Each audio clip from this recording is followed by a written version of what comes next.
Yeah, just talk. Okay, this is current Israel in 2022. It is a very interesting makeup of the country. I did not realize how partitioned. I've always heard of the Gaza Strip, the West Bank, and the Golan Heights, and that is considered the West Bank. Right here, this is the West Bank. This takes up a tremendous amount of modern day Israel. And the town of Jerusalem, you can see how they jury-rigged it to let Jerusalem be in Israel, but Jerusalem is partitioned into 3 sections, and it's very tense there between the Christians, the Muslims, and the Jews. And then the Golan Heights was won over by Israel in the 1967 war against Syria when Syria invaded, and now it's pretty much empty up there, but it's a buffer zone to protect Israel.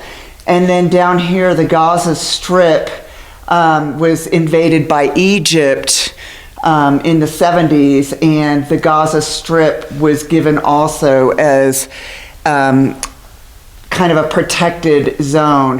However, these 3 areas are inhabited primarily by Palestinians, and in modern day Israel, there's an underground tunnel that runs between the Gaza Strip and the West Bank, and that's where you hear about all of the arms and the soldiers that are coming in through Egypt, and they're coming down from Syria and around and sneaking into the West Bank and causing all kinds of havoc. I don't know if you guys have paid attention to modern day stuff, but this is modern day Israel. All right, next slide. This is where we went on our trip. It's kind of hard. This map, we took a picture of it and it didn't come out. We flew into the Tel Aviv airport. From there, we went up to the town of Caesarea. There's also Philippi, Caesarea, but that is a different town. This is where King Herod the Great had his seaside palace. We'll talk a lot about Herod later. And then we came, that was day 1, and it's a huge complex, and we'll show you in a minute. The next day we went up into this area and then on into the Sea of Galilee. And this is Arbel, Mount Arbel, that looks out over the Sea of Galilee. Sea of Galilee is actually a freshwater lake. It's not a sea, and it's not very big. It's 13 miles down and 8 miles across. It's pretty small. I mean, and this is where Jesus was. And then up here are the cities of Chorazin, Capernaum, Bethsaida, a bunch, and Magdala, where Mary Magdalene was. And then from there, Dom, I was sick one day, and Dom's group went up into the Golan Heights, into the area of Dan, which in the Bible, they said that Israel extended from Dan down to, what was the city down? Beersheba, right here. So this was the extent of Israel in Christ's time and in the Bible days. From there, we came back down and came down along the Jordan River. We had some friends, and Dom rebaptized, kind of redid his faith in the Jordan River, and we bought back Jordan River water. And then from there we came down to, I can't remember that town, but down along the Jordan River. And most of this, we're not going to talk about all of this because this is Old Testament stuff. We went to Masada, the caves of En-Gedi, where Jesus cut the little piece off of Saul's robe. David, I'm sorry. And then we also went to En-Gedi. Qumran. And Qumran was amazing. They're still finding sea scrolls there. They just found some in 2021, as a matter of fact. From there we came around, visited several sites that we'll talk about, came up, and then the last place we went for 4 days was Jerusalem. and we spent 4 days seeing everything in Jerusalem. One thing I did not talk about, right here, this is where we went. This is called the Wadi Kilt. It's where Jesus went for the 40 days in the wilderness, and we'll show you some pictures of that. And it's pretty amazing. So Next one, Steve. sorry, I was kind of long on That's that. good. Next. So this is Caesarea, and it's halfway from Tel Aviv to Haifa, the big port town that we went into it with the Navy. Caesarea was, like Wendy said, was built by Herod the Great, and the significance of this in the New Testament is this is where Paul went. Well, actually, he came back from his third journey, and he went into Caesarea, visited some friends there, but that's where the governor hung out from Rome. And then later, when Paul went back to Jerusalem, a lot of people were saying, hey, you shouldn't go.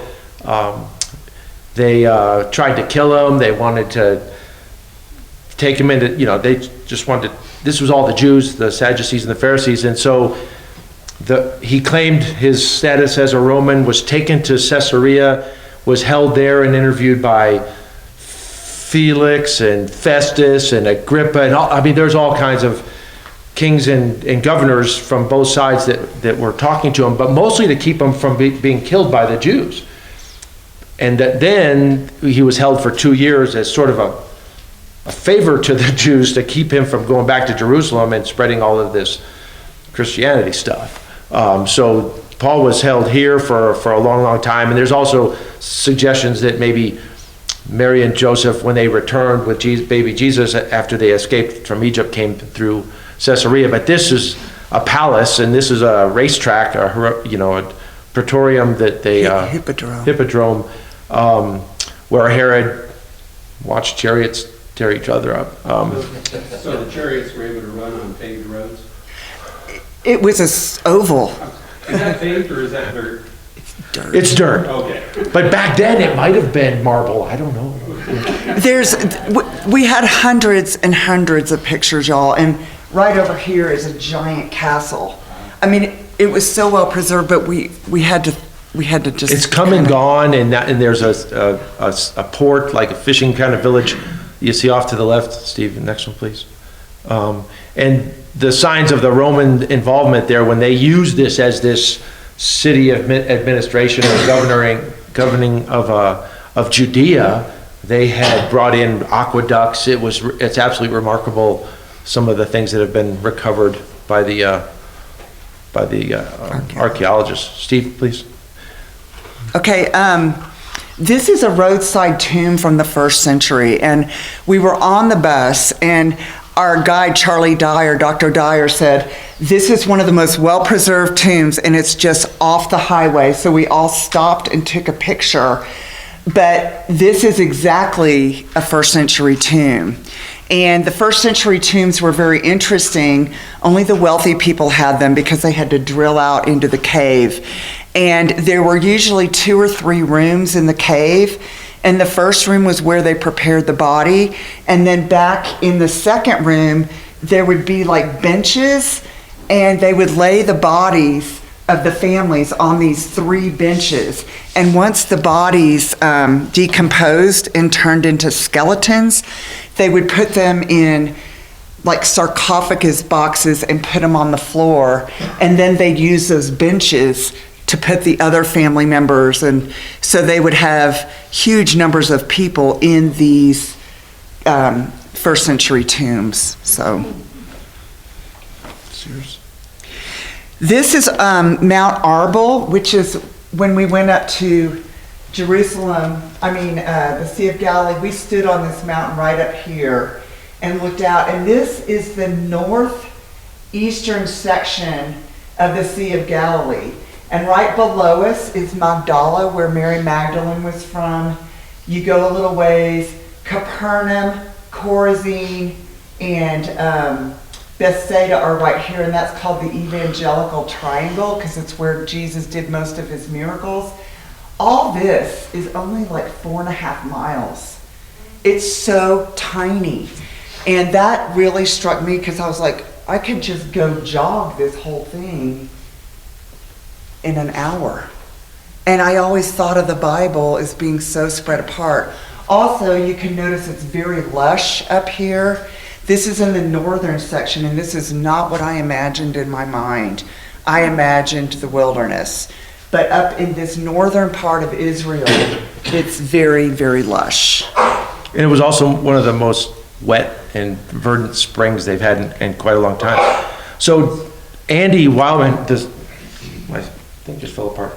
The pastor from Dallas was trying to, before this trip,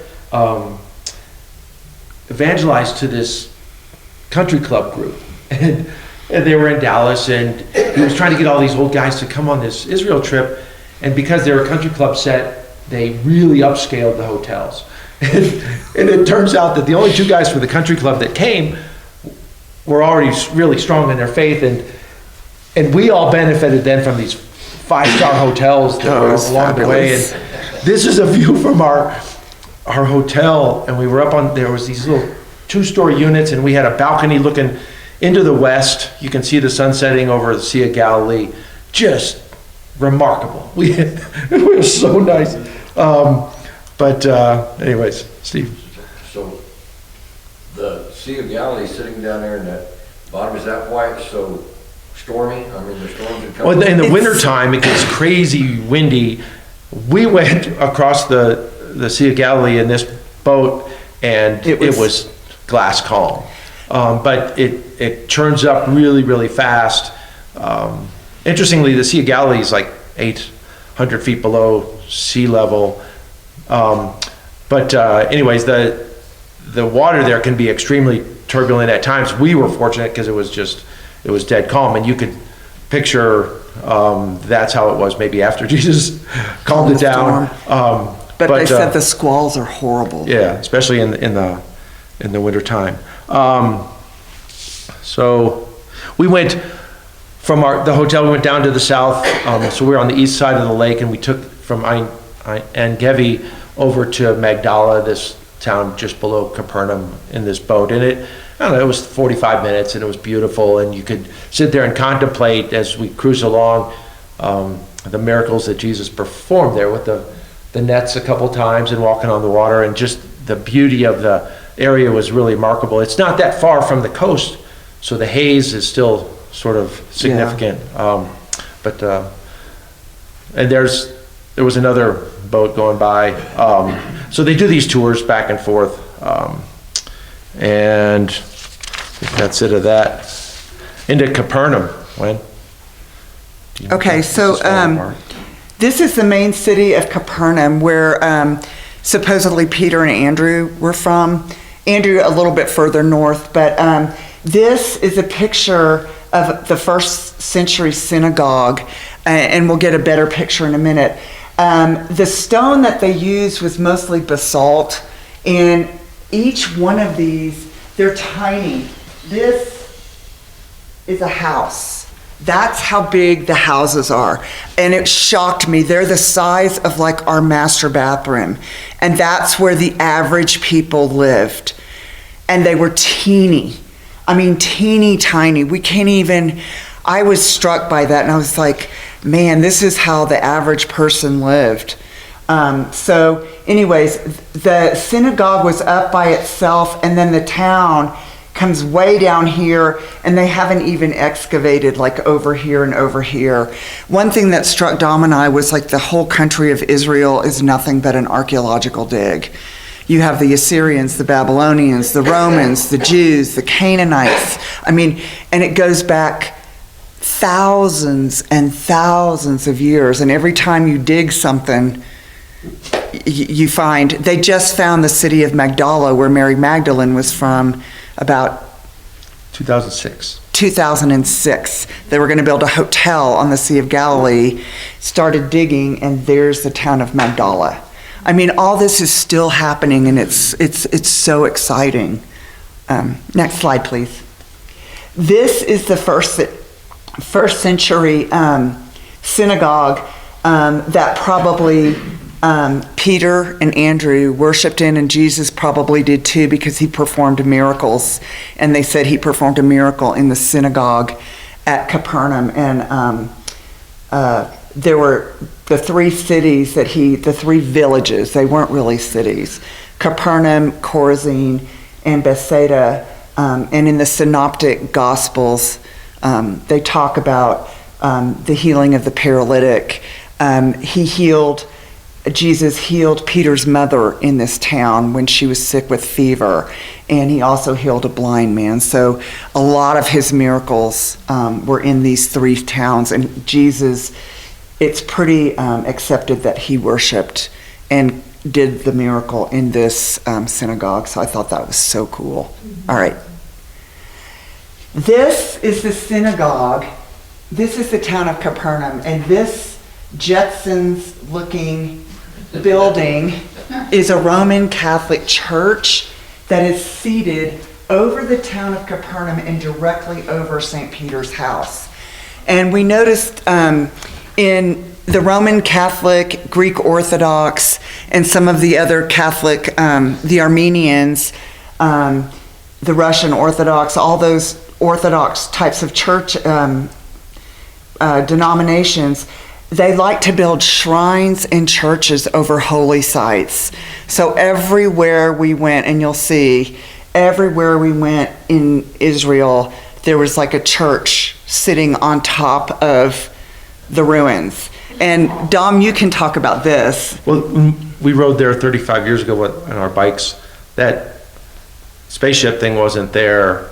There was not even a parking lot to speak of. We just rode up in our bikes, walked around. There was a little sign that said St. Peter's house, and then underneath it said, "May it be for you a blessing." Well, it truly was a blessing to be there like that, but to see what has happened to it. Yeah. And it's great that there's a lot of people visiting, but it's a different perspective. But it is a strange, that chapel, it doesn't quite fit. And you look underneath it, and it's all glass. It's less than the roof of this. It's like an 8-foot ceiling when you're underneath it.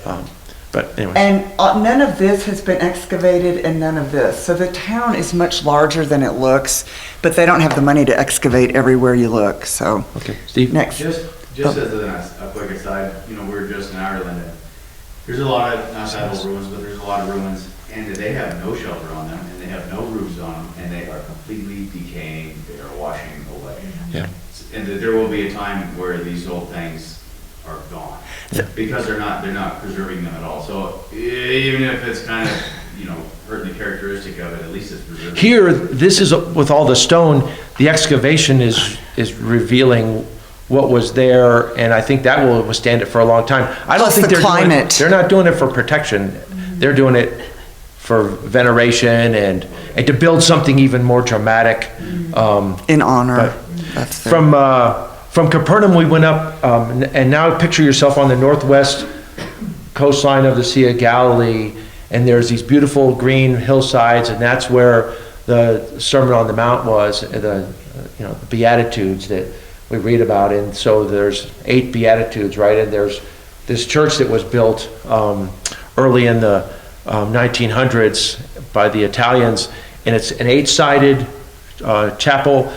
Each one of the interior faces has a Beatitude. a wall dedicated to a specific beatitude. And we sat up off of this, and Andy, the pastor, did an awesome little sermon on the Beatitudes, and it was really, really pretty. But to picture yourself being there on this hillside that's just down on the backside of this, it slopes down towards the Sea of Galilee. The sound and the beauty would have all been incredible for a place to speak to the crowds that came for the Sermon on the Mount. But this is a beautiful church that we had ridden our bikes to 35 years ago. Back then it was sort of a standalone. Now there's parking lots and there's a retreat center and a lot of things going on around it, but it's absolutely stunning. And then we left here and we went up to Chorazin in this bus, and we're doing these switchbacks, and that's where we did our bike trip up, dying on this crazy thing. And we had ridden, and we saw on the bus, you go for 20, 30 minutes on bicycles, and you run into a sign, an elevation sign that says sea level.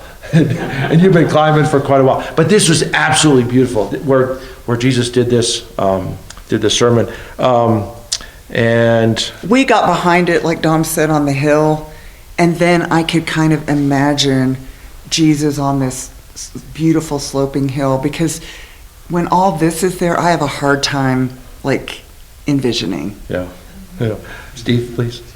So we went from there to the Jordan River, and about a half a mile from where the Jordan River exits the Sea of Galilee down the southern coast, maybe slightly west, it snakes through, and there's a baptismal site. And so people come in and they use this absolutely stunning part of the river where I'm sure they've got it dammed up a little bit, and it's stunning in its beauty. And they had some steps that people would go down and do these sort of baptisms that were really neat. But to be reminded of Jesus there and John the Baptist, it was really, really special place.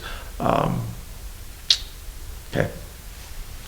So from the Sea of Galilee, like Wendy said, we went, if you go straight south from the Sea of Galilee, and now the West Bank is to the west of you. We were coming down through along that red road, and the amount of agriculture and greenhouses and miles of date palms, and you're in this tortuous area of conflict. Jordan is just on the other side of you. There were a couple times on the trip where we actually transitioned into Syria or parts of these other countries, and there's checkpoints and a lot of military Armed presence. guards. It's just really stressful. So Is that a narrow strip of Israel there, between the West Bank and the? yes, so the West Bank is now Israel. Israel has taken the West Bank and they've taken the Golan Heights, and they've used, they're part of Israel now, but they have crazy intricate political alliances and places where certain Jews or Muslims cannot go. But Israel incorporated all of the West Bank and the Golan Heights as buffers against Jordan and Syria because of the wars they've had in the modern era.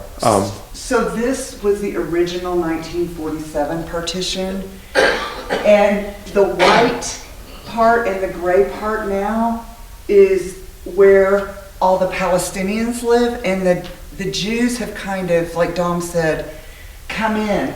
But like no Jews are allowed. We went to Jericho. They do not allow a single Jew in there.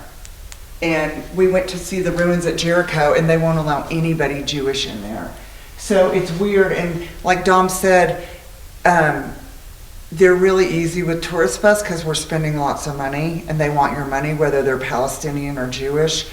But it's still extraordinarily stressful. So now we're transitioning from the northern part of Israel where there's forests and the water sources for the Jordan River coming out of Mount Hermon. Mount Hermon's got snow on it when we were there, 9,500 feet. It was gorgeous. So from up on the Golan Heights, you could see Mount Hermon, which is not in Israel, but it's up in the northern part of the heights.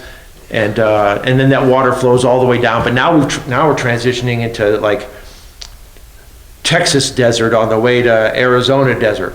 On the way to even worse desert. So we left the really fancy hotel to go to another fancy hotel down on the Dead Sea. We played in the mud, floated in the water, did all that touristy stuff. But this is one of the prettiest parts of Israel. Go ahead. This is called the Wadi Kilt. This is where Jesus was tempted for 40 days in the wilderness. And we took a bus ride down. Can you go back just one slide? We came down here. This is Jericho, and then the Wadi Kilt is this area here, and it's completely desolate. Okay, if you can go back to the mountains. This is where Christ was tempted. And this was one of the most moving places for me because it's the same as it was when Jesus was there. It's completely desolate. And I'm from the West Texas desert. I was born and raised in the desert. But this, absolutely no plant growth. And I cannot imagine our Lord and Savior 40 days, no food, in that kind of heat and dryness, being tempted by Satan. And I just like started crying because it was like, oh my gosh. And it made the whole story of the temptation of Christ so much more powerful to me personally when I saw it. Next slide. And this is what they call a wadi. This is the Wadi Kilt. And once in a blue moon, water will run through it or a spring will come open, but it's like a wash. We used to call it a wash in Texas. But you can see there's nothing. There's a few lizards, maybe a snake or two. There's nothing there. It was so overwhelming to me. All right. Next one. Down in the southern part of Israel, well, it's actually the central part of Israel now, we're approaching what's the wilderness of Paran, right? So when you look at the Dead Sea, everything to the east and south is absolute wilderness. Picture Abraham and Moses and the Jews wandering through that wilderness because they can't get back into Judea right away. It took a long time for that to happen. But down there on the southern edge of where civilization is, there was this town called Arad, and it was a fortress. It was a crossing point for the natural road that went over to Edom and then up into Judea. And if you could control that area and that road, you could control who's coming and going from Judea. And there was this town that was recovered sort of in the 1900s. Archaeologists sort of discovered it, and they've made it currently what you see there. And it was just a remarkable place, but its control over the area was significant in the Old Testament. The interesting thing of it was when you were standing there on this tell, which is like a mound or a little hill, you could look down south into the wilderness and see and sort of envision, Moses looked, and there were some peaks off to the right, to the east, where he had a view of the whole of the promised land, but he never quite got there, and it was stark and desolate. But this was a fortress city that they had created. Next one. Same city. Same city, but you can see the extent of the archaeology just from the last mostly 50 to 60 years. But you can see off into the distance there's some little villages, but off to the left is where the wilderness of Paran went to. Next one. Down in one of these little towns, and they all started to run together, there was this example of an olive press. And we took a picture of it because it comes up later in the Garden of Gethsemane, but olive presses are typically dug down deep into the ground, and it was cool. Caves. And yeah, they might use a cave or they dig down, and this was a typical olive press that had these weights and levers and a big grinding wheel on the next one, Steve, where the olives would go in there and they would mash them and they would run through a little chute and into these big pits. But it was a major business to have an olive press, but it was a cool place to hang out. And when Jesus took his disciples into the olive press area right on the edge of Gethsemane and left them there as he went off to pray, this was sort of a really, really neat example of that, and we'll talk about that later on. Next one. So now when we're heading towards, we're leaving the Dead Sea and Wendy's mud bath, and we came up to Jerusalem. Yeah, I made him take those pictures out. We put in the mud all over ourselves and jumped in the Dead Sea. It was so fun. And you float, and Ember, you can't even kick. Your feet go out of the water and your thighs go out. It's hilarious. It's so funny. But anyways, we went up, we came around here, and this is where we saw that olive press right down here. And then we came up, and this thing that I've got circled is Elah, and I won't talk about it much, but it's supposedly where David slew Goliath. But we're standing in this open field, and there's wires and houses everywhere, and you're going, huh? It's so weird because you can't, it's all been built on, so it was underwhelming. The story is not, but the place was very underwhelming right here at Elah. We picked up a rock about this big, Yeah. size of a tennis ball. That was a sling stone, and they're in the museums there. But I was always picturing pictures of rocks that I shot with a slingshot. Like that big. These were big. They would take your head Skull. off if you were a good shot, I guess. So anyways, the last 4 days, it was a 10-day trip, and we spent 4 days in Jerusalem. Next. This is from our hotel balcony, our swanky hotel. We also had an infinity pool below us that was all blue and beautiful, but we cut that out because we didn't want it to look too luxurious. These were the walls that were built much later than Jesus' time. Jerusalem changed hands multiple times. The Jews had it. The Romans came in 70 AD. The Romans and the Christians controlled it until the 600s. Then the Muslims came through. It's been built, and I believe these were the walls that Suleiman built. Roughly 1500, you The think? Caliph, Suleiman, not the Caliph, the ruler of Jerusalem. Next one. Is this me? Mhm. Yep. Okay, this is modern day Jerusalem, and right here is the Temple Mount, where the Holy of Holies was. And you can see modern day Jerusalem is all over on top of it. On the Mount of Olives. And we are standing right up here on the Mount of Olives, looking straight down and up. It's really small. This is the famous Kidron Valley. And I just kept imagining it. It's so big. And it's like the mountain is at the edge of 285, the Mount of Olives. And then you go about a block and a half and come down and go up this valley and right into Jerusalem. It's like a 5-minute walk. And it all kind of was like, what? This is the famous Muslim Dome of the Rock where there is so much tension. This was built by the Muslims in 689 AD. They came through and the Christians wiped out the Jews, and then the Muslims wiped out the Christians and the Jews and put the Dome of the Rock there. It is not a mosque. I thought it was a mosque. It's a shrine. They do not worship in there, but they don't allow anyone in there except Muslims. Anyway, so that's the Temple Mount. And right in here, this is one side of the valley, and then up on this side, and we'll show it in a minute. See all this in here? These are all Muslim graves. And on one side of the valley, the Muslims, and they're all in concrete, and we'll show you, they're all in concrete boxes. And they're just like thrown on top of each other. They believe that when the Muslim Messiah comes, he will come from this side of the mountain.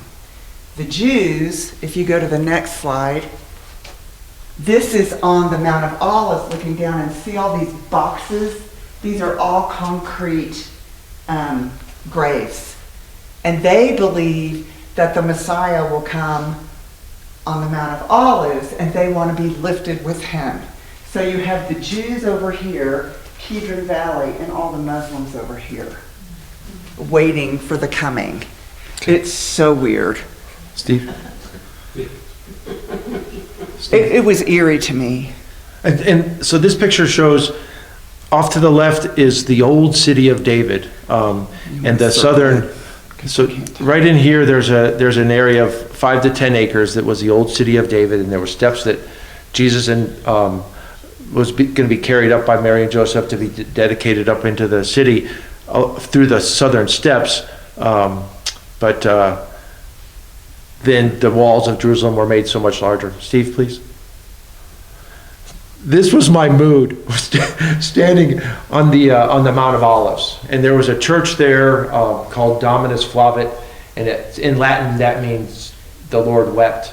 But that's where Jesus was standing when he was betrayed, right? So before he was betrayed, he was off to the side of the garden, and he was overcome with emotions, and then he went back and found Peter, James, and John sleeping for not the first time, and then about a stone's throw away from that was this olive press where the rest of the disciples were hanging out in the cool weather. But if you got down on the ground, there was this wall, and there was barbed wire for some reason. And I thought, as you look through there, I took this picture.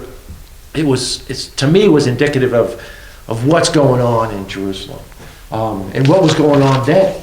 I mean, Jesus was being tortured and crucified in the Passion, and that kind of wire pane was wrapped around his head, but it was a remarkable image of present day Jerusalem with the emotions that I imagine were going on back then, and it's the same now. There's no difference in world tensions and conflict, but Jesus has truly brought, the saving grace to us.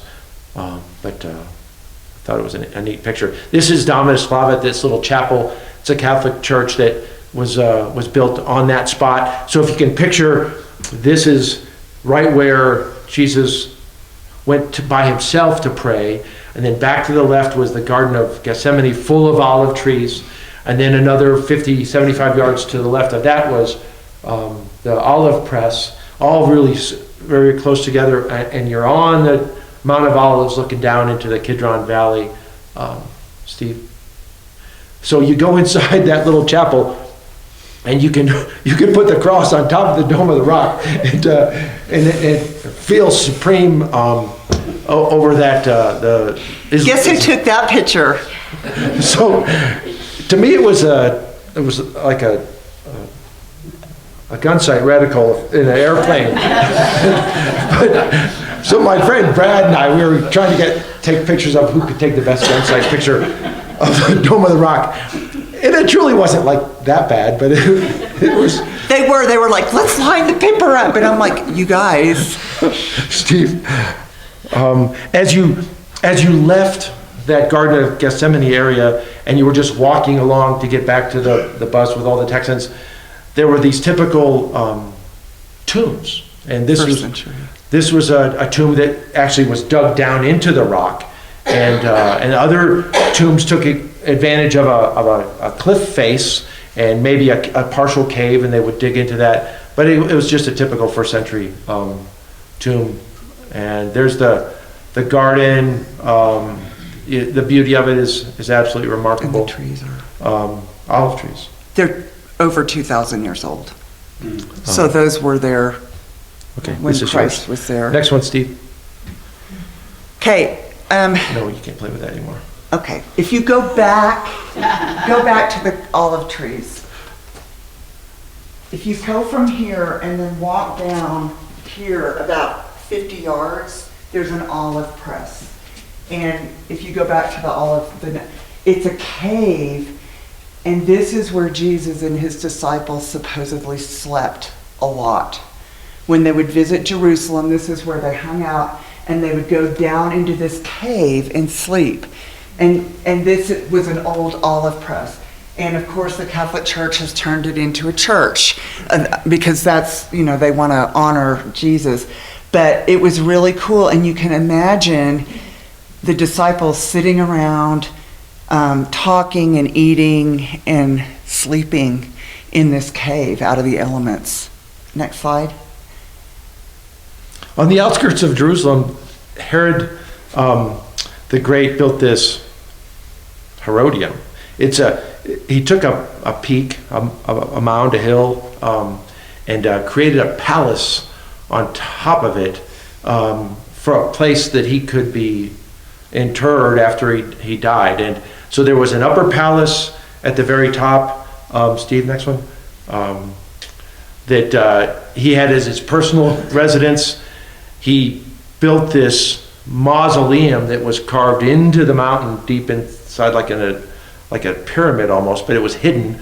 And then off to the backside was a lower palace where visitors could come and stay. But he pretty much reserved the top for himself. And his instructions to the people that were subject to him was that when he died, he wanted to be put inside this mausoleum, cover it up, destroy his upper palace, and any sign of where he was interred. Next one. And this is where the lower palace was for all of his guests and all of his servants. And then they had a giant pool that's like 4 times larger than an Olympic-sized competitive pool. And that thing in the middle is where the water came in, and they had it dug down from Bethlehem. They were masters at water management, and they still are today. As a matter of fact, in California right now, they're hiring Israeli engineers to do their desalination. They are amazing at water, and they were thousands of years ago. But our guide kept saying, because everywhere we went, that Caesarea with the palace, here with the palace, another palace in Jerusalem, Masada, which we didn't show you because that's still Old Testament. Herod the Great built all those, and he's like, think of Saddam Hussein with all of the palaces. And he said he was like that. He was very ruthless, very brilliant, and very ruthless. But this is the lower palace of the Herodium. And King Herod the Great was the one that ordered all the children under 2 to be killed when Jesus was born. This is the top of the Herodium, what's left of the upper palace. You saw the little model, but this is what's left of it. Next. Oh, and this is kind of a weird picture, but it was one of those things for me. We are standing up on the hill at this Herodium looking down. Jerusalem, you can see the outskirts of Jerusalem, and it's mostly over here. This is Bethlehem, 4 miles from Jerusalem. And I was like, oh, it's a bedroom community. So, I mean, today it is. But it's also, Bethlehem is controlled by the Palestinians. And we did not go into Bethlehem. It was Ramadan, the month of, the holy month where they fast for between breakfast and dinner. Also, Passover was coming, and it was getting to be Holy Week, so it was very tense. And the only really area we went into was Jerusalem and Jericho. We were eating dinner one night at that fancy overlook of the Jerusalem wall, and there's a cannon, like a gunshot, go bang, and a bunch of people jumped, and what was that? And I thought something just happened right outside the hotel, and didn't think much of it. And the next night, the same thing happened during dinner, and it was the Muslim food bell. It was sunset, and they could now, after the cannon went off, they could eat and drink, but they truly can't have any water or food during the day. And the guides were often pointing out people that looked sour and angry and hangry as they were walking around because they were fasting. Okay, next slide. This is King Herod Agrippa, the one in the Herodium. This is his sarcophagus. And we went to this incredible archaeological museum in Israel that had so much in it. But they found his sarcophagus in May of 2007. King Herod the Great. So this stuff is today. I mean, they are finding these major finds that completely authenticate the Bible today. I mean, this is not like from 1920 or whatever. It's today. So we thought that was interesting. And Steve, as we went into the Western Wall, and I've read that the term Wailing Wall is coming into political. It's not politically correct anymore. But as you go through some checkpoints to get up towards that Western Wall, there's this model, and the Jews have recreated what they want the temple to look like when they can take the Dome of the Rock off and build another temple, and they've got different pieces of it already being constructed in different parts of the Holy of Holies to replicate what was there before. And then as you go past this, you find your way, Steve, towards the Western Wall, and the Western Wall is not a very large section of it, but it's until in the last couple of decades, it is the closest place that Jews can get to where the tabernacle, the Holy of Holies, was on top of the Temple Mount. And so they stand there and they cry, and they're praying for the return of the Temple Mount in Jerusalem to all of Jewish control. And you've seen where you can place little prayers in the cracks. You can go up there yourself and be respectful and say a prayer for peace or whatever. A huge amount of folks that were there, but they're again praying for the return of Jerusalem. And as you there was a little walkway, as it had even a better view on a different day. But on this side is where the women can pray, and on the other side of the wall is where all the men were. And there was different little sort of open air libraries with books and scriptures they could take and read and study. And there's different desks, and they sit and they can spend the day there during this One thing, prayer process. I don't mean to interrupt, but one thing that was interesting, after they pray, they move away like this and they back up because they don't want to turn their back on the presence of God. So they back away from the wall, and I found that really interesting until they get a certain distance away. And tell them about what we heard. So when you look at the history of Jerusalem, it's absolutely remarkable that how it's changed hands so many different times. During the Christian control of this, from 300 to 600, there was no Jews allowed in here, and then the Muslim invaders came, and then the Crusades were coming to get it back, and the amount of energy that's being spent in conflict here is remarkable. But we were standing in the back of this area, starting to walk away, and really emotional about this. The whole experience at the Western Wall. And then there's this Islamic call to prayer.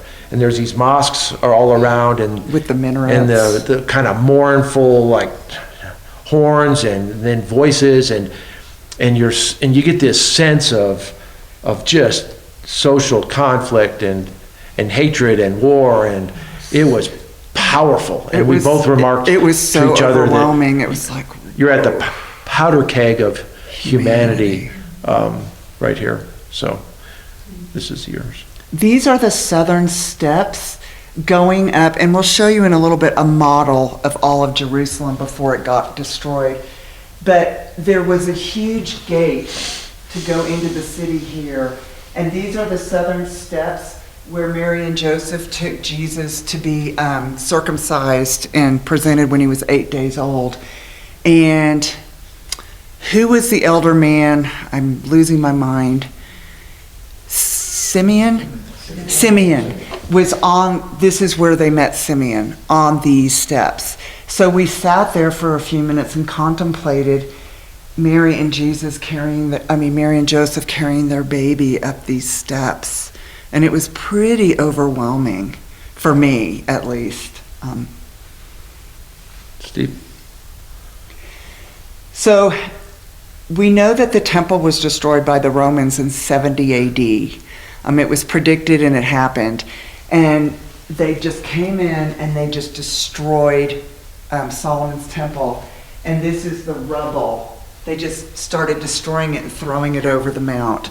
And we thought that was pretty eye-opening to see the destruction of the temple. And that was left that way so to remind people of how bad it was when it was destroyed. So, next slide. So one morning we got up early. We left at like 7:30, 7:45 to get up on top of the Temple Mount before anybody else got up there, because it gets crazy, it gets hectic, it gets unsafe. And we walked up onto the steps, and there was one other small group off to the side, but we had this pretty much to ourselves, except for some Muslim guys who were washing the And the guards. patios, and there was a few guards. But this is a washing station, a cleansing station that faithful Muslims would come up and sit. There's these little stools inside there and wash their hands and their feet before they would go any further. And off to the right is where the El Aqsa Mosque, this hugely powerful site for the Islamic faith. And then we walked around here, walked up towards the Dome of the Rock. Steve shows the next one. It's actually quite beautiful, but that's yours. And the top of it's been recovered fairly recently, but the tile and the mosaics are really, really remarkable. Charlie, our guide, was talking about some of the letters and words that were inscribed on the side that were referring to jihad. So it's just a crazy place. When we were there, the last couple of days in Israel, there was several shootings in Jerusalem and Tel Aviv, And then a couple days afterwards, when we got home, there was a massive riot, and there was 150 people wounded right here, and there was pictures on the internet of people throwing rocks and tear gas and bullets flying and stuff. Pretty nasty. Next, Steve. Yes, you got it. Okay, we didn't take this picture, but I thought it was good because it's an aerial view and you can't get anything in one picture. So we came up here. This is the Dome of the Rock, which is a shrine and not a mosque, and it is sitting right on top of the Holy of Holies within the temple, the back Holy of Holies. It is not considered religious or anything by the Muslims. It was kind of a thing they put there, like, we control, we're going to beat Christianity and we're going to beat the Jews, and that was kind of an in your face. And if you read what the inscription around the top is, it's like, God has no son, the Jews don't live. I mean, it's pretty inflammatory. This is the third most holy place in Islam. That's called the Al-Aqsa Mosque. And that is where they go to worship God. And during Ramadan, it's considered really holy there. And that's where the fighting broke out the other day when they had 150 injuries. But it was really eerie for me, we were walking around that Dome of the Rock and no one was up there, but we saw some armed guards, and I just got this spiritual warfare feeling inside of me. And I was like, I gotta get out of here. And it was this really fear, this deep fear. And that was when Dom goes, well, you are standing right on top of the powder keg of humanity.